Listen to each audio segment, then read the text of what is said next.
tonight, we offer up prayer tonight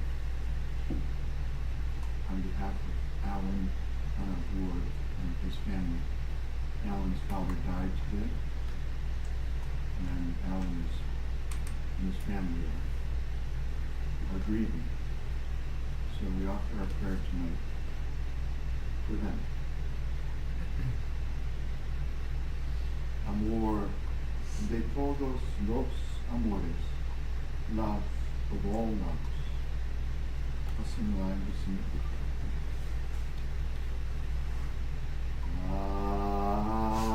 Amor de todos los amores, amor de todos los amores, amor de todos los amores, amor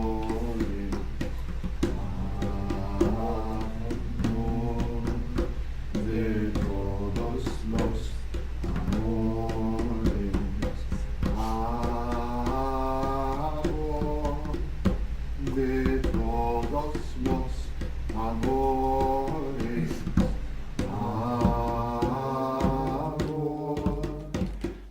de todos los amores, amor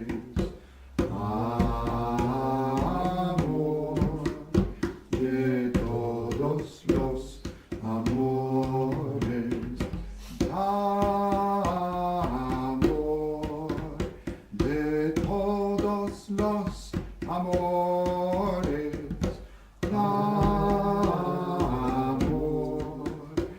de todos los amores, amor de todos los amores, amor de todos los amores, amor de todos los amores,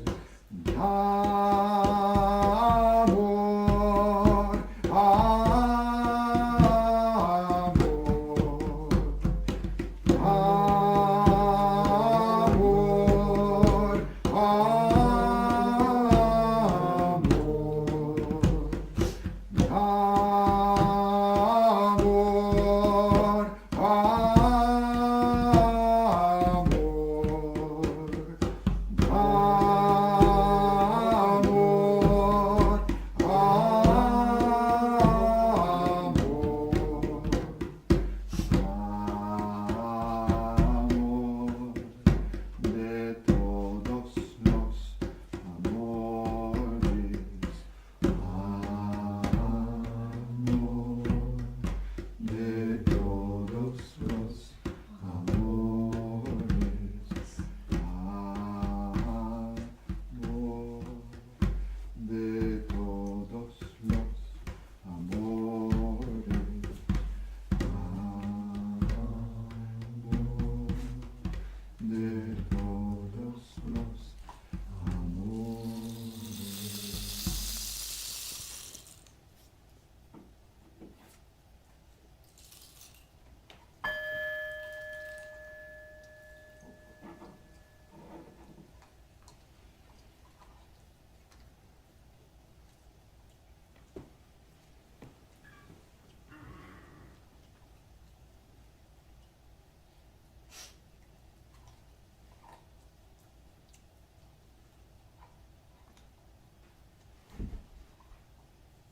like the bell in a way that's resonant. It doesn't sound like a tin can.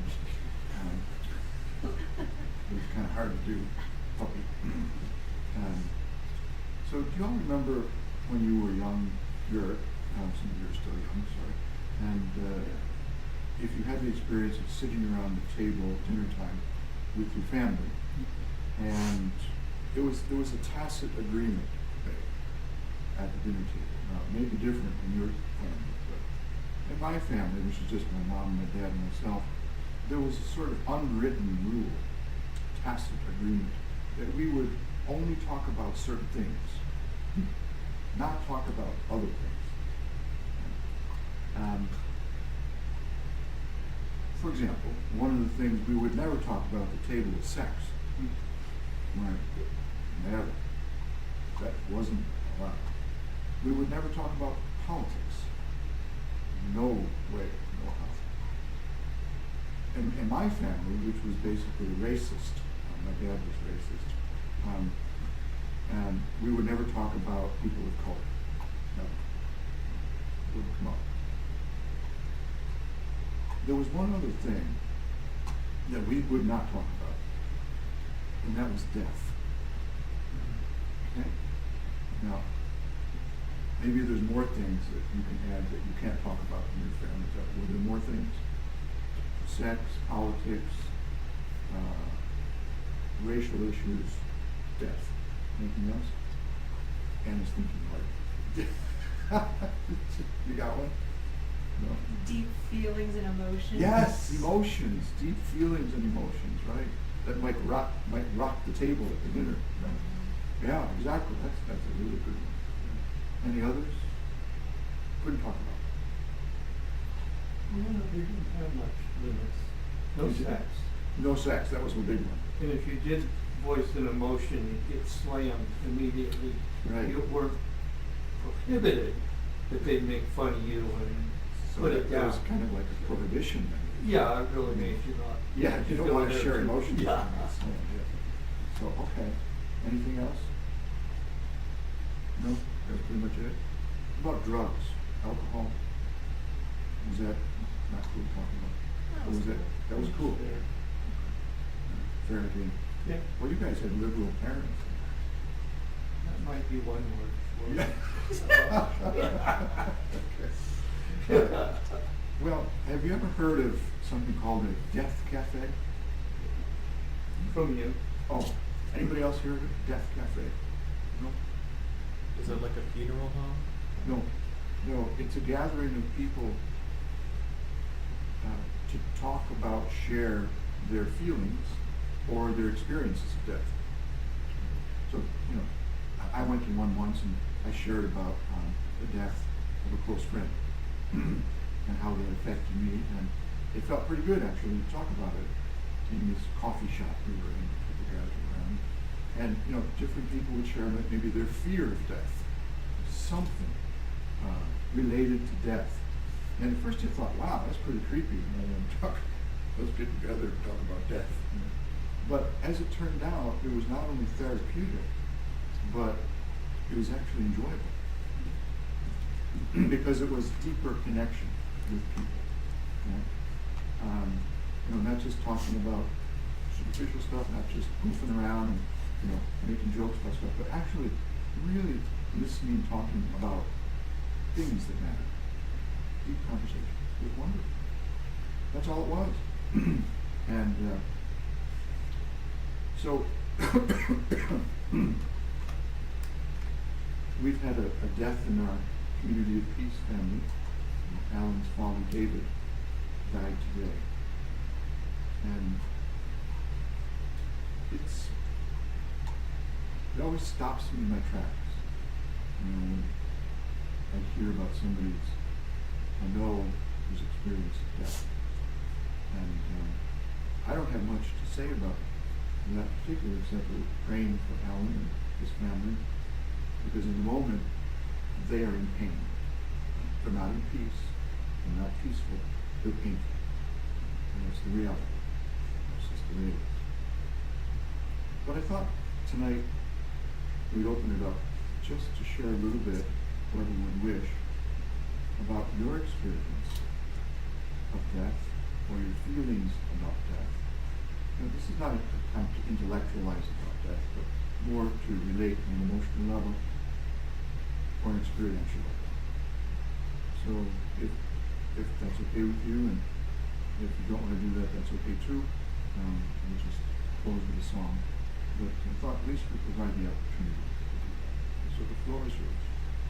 It's interesting because we were talking about it this morning on how we'd like to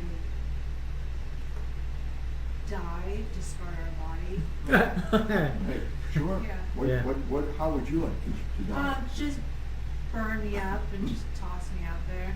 Yeah, you hear that, Denzel? It's up to you now. Yeah. Yeah, just throw around. Yeah. Yeah. Yeah. So you thought about that?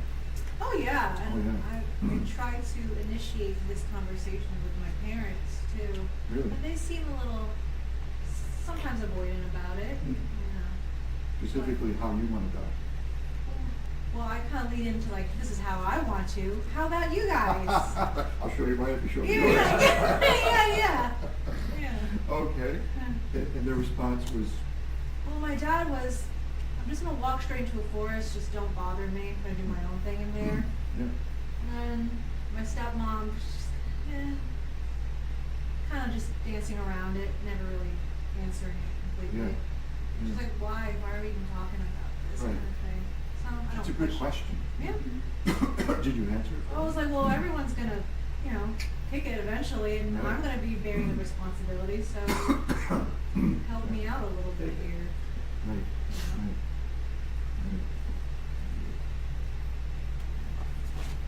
Now you guys.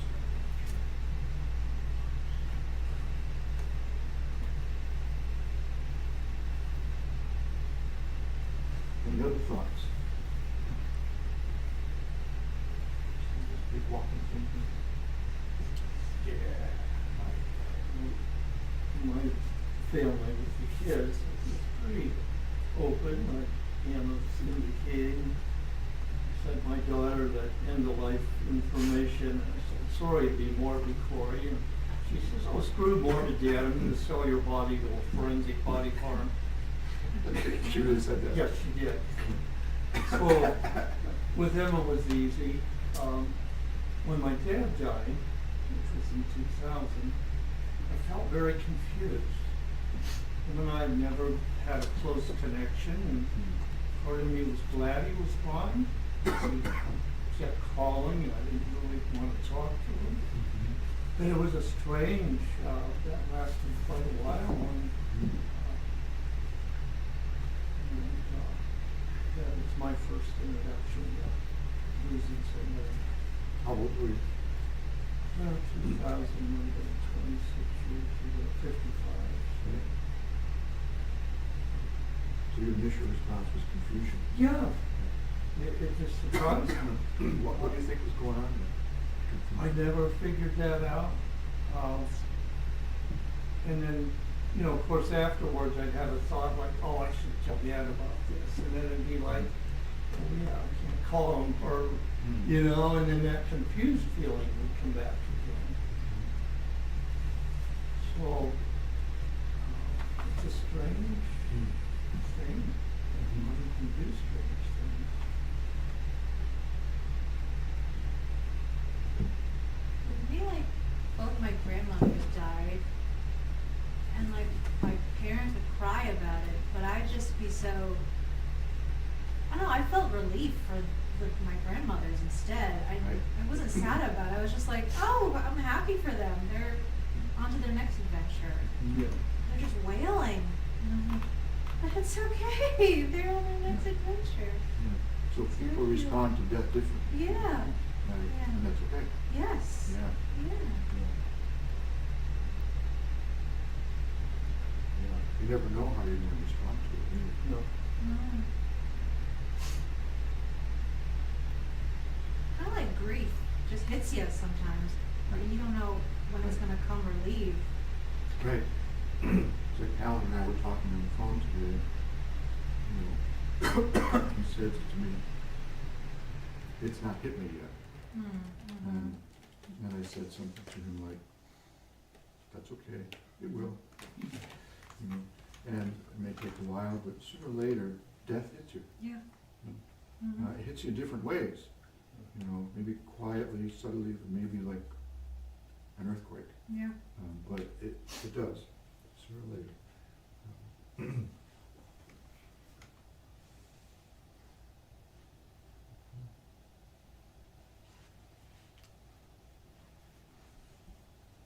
Any other thoughts? When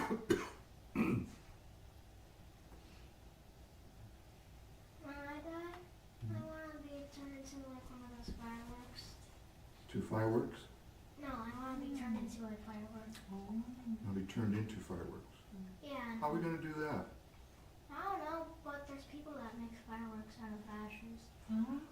Oh, so you want to be cremated and then Yeah. turned into fireworks? Mm-hmm. Wow, so we can see you up in the sky.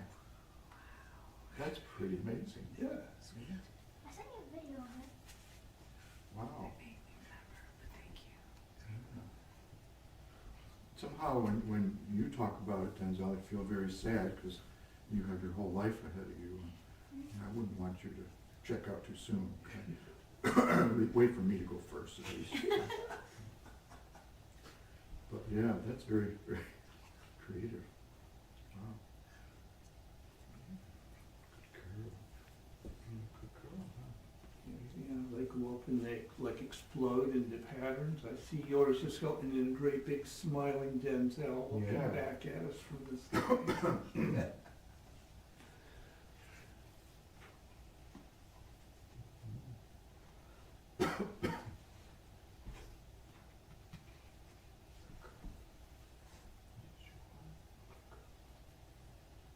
Anything else to share?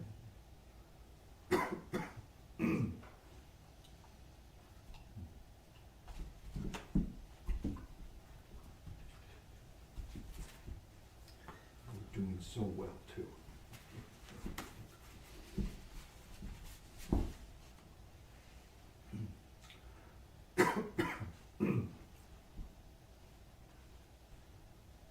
So before you all were here, Tim was here. Tim met my mom, and Barb met my mom, and other people met my mom. And as you know, she lived here for the last 3 years of her life.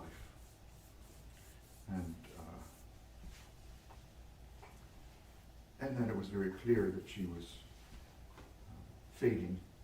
And I'll never forget the night that she died. I think it was night, maybe afternoon, I can't remember. But Tim, you were there. Who else was there? Somebody, but I'm not recalling. Somebody. I can't remember either. It was a young person.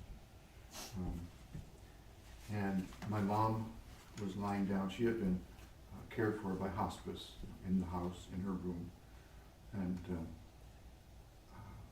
we would go and look in on her. She was sound asleep. She was unconscious. And as far as we could tell, she wasn't aware of much of anything. But of course, you don't know that, And so we go in and check on her, and then we go out to the room. We sit, and I think you went and checked on her, Tim, and you came back and said, "I think she's gone."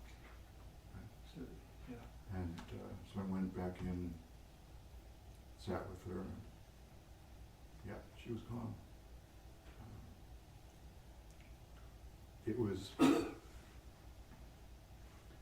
hard. It was really hard to feel that loss, to see her there, but somehow she's not there. Was really hard. And before she was gone, I would say to her, "Mom, I love you. Sorry for the times I wasn't a good son." This kind of thing. It's okay. You can go now. And she was gone. So that sadness, that grief, that is still present. It's not been that long. I never got to say goodbye to my father. He died suddenly when he was 46. And as you know, I never truly grieved him until almost 30 years or so after he died. So,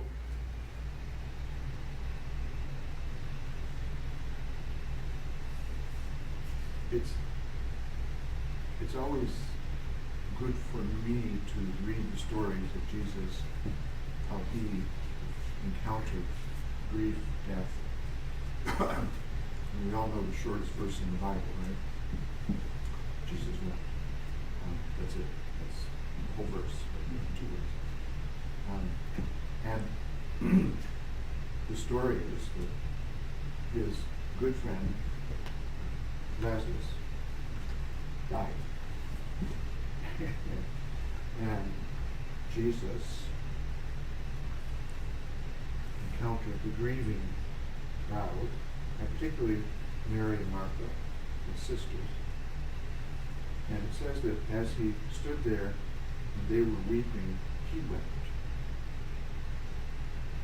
And it must have been a very, very powerful moment.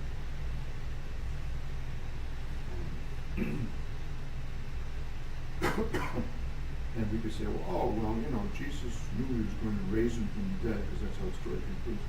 But grief is not logical.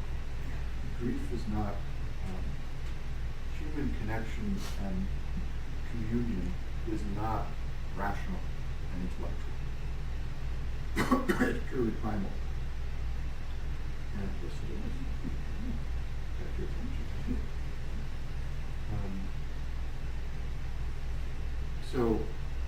And then there's another moment in Jesus' walk with these, where he encounters a mom whose son had just died, and it was her only son, her only means of support.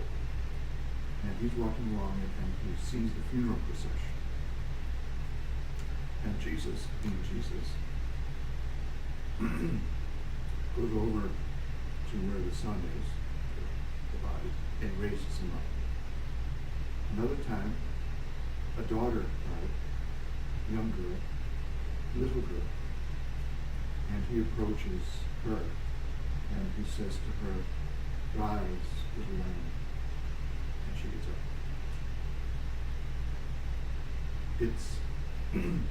It's clear there are moments when Jesus was deeply moved with compassion over death. He didn't say to people, "Oh, it's okay, they're going to be in the afterlife, don't worry about it. They're going to heaven, it's all cool." No, he didn't relate that way. He just connected with people where they were. He didn't speak about faith or peace. He just moved in to their need. And that's very, very powerful.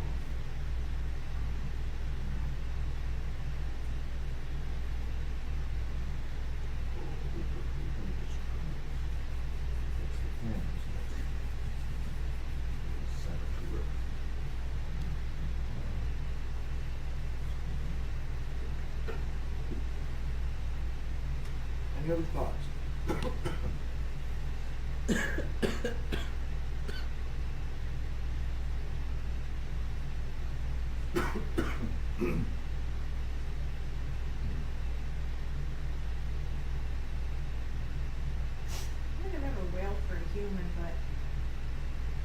Say again? I don't think I've ever wailed for a human's death, but when it comes to animals, though, like when I accidentally ran over a squirrel, Oh, right. I was bawling my eyes out. Yeah. Yeah. Yeah. And like a little birdie I found, and I was trying to raise it for a few days. Didn't make it, but I was bawling my eyes out for that too.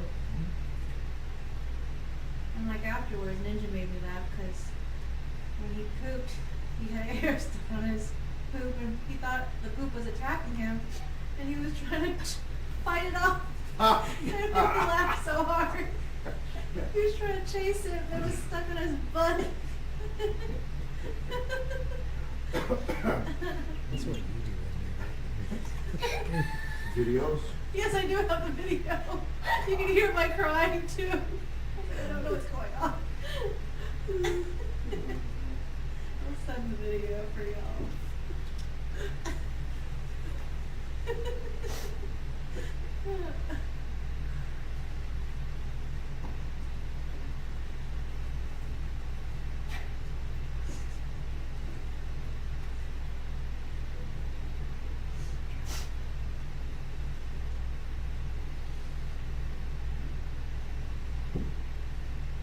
So it seems that death, the experience of death, conversation with death is one way we humans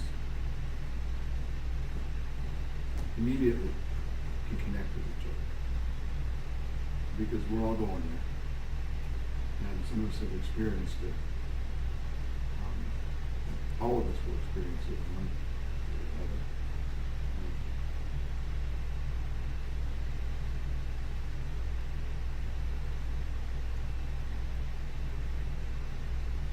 I'll never forget my stepfather, John. This was the big, burly carpenter guy my mom married after my dad died. And he was just this tough guy. And we were living on a farm, and we had a dog called Brandy. And it was this gorgeous dog. Have you ever heard of a Vizsla? No.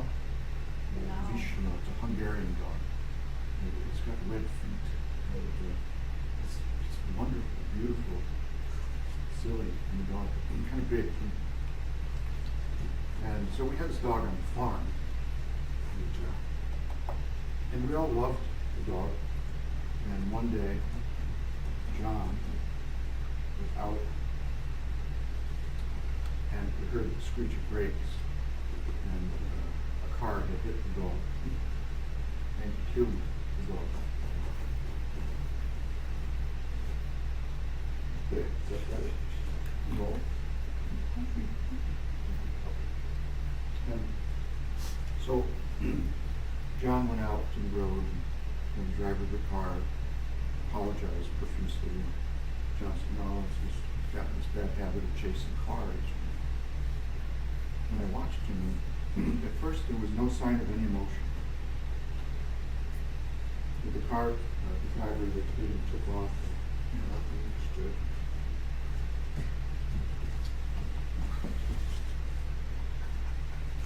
That's what happens. And they're thrown down in a judo in the death pit. Oh, fine. And so John picks up the dead body of the dog and holds it like a baby. And he starts crying like a baby. And this big, burly guy, he's just bawling like a baby, holding his dog. It was so beautiful to see that. I think my love for John, my respect for him, grew immediately because he was so human and cared, obviously, so much for this little creature.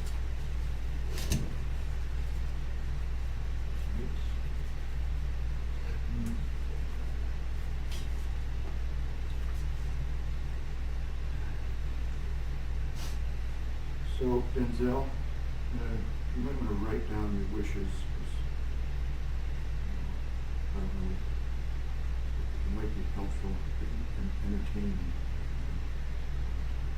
And describe specifically what kind of fireworks.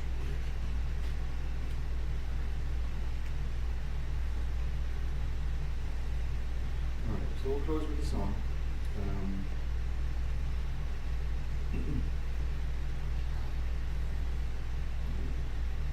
There's lots of meanings of songs. In folk culture, songs are used to protect, to heal, and sometimes to connect. And to connect not just the living but also the living with the dead. And in the Irish culture, in the ancient Celtic world, sometimes songs were used as a bridge, between this world and the next. So this is a little Irish lullaby. So we'll give it a go.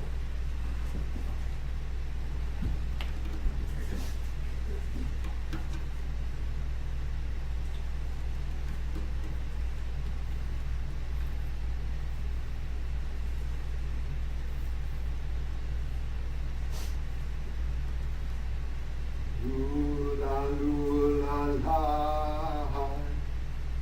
Lula, lula, lula, la. Lula, lula, lula, la. Lula, lula, lula, la. Lula, lula, la. Lula, lula, lula, la. Lula, lula, lula, la. Lula, lula, lula, la. Lula, lula, la. Lula, lula, lula, la. Lula, lula, lula, la. Lula, lula, lula, la. Ooh-la, loo-la, la. Ooh-la, loo-la, loo-la, la. Ooh-la, loo-la, loo-la, la.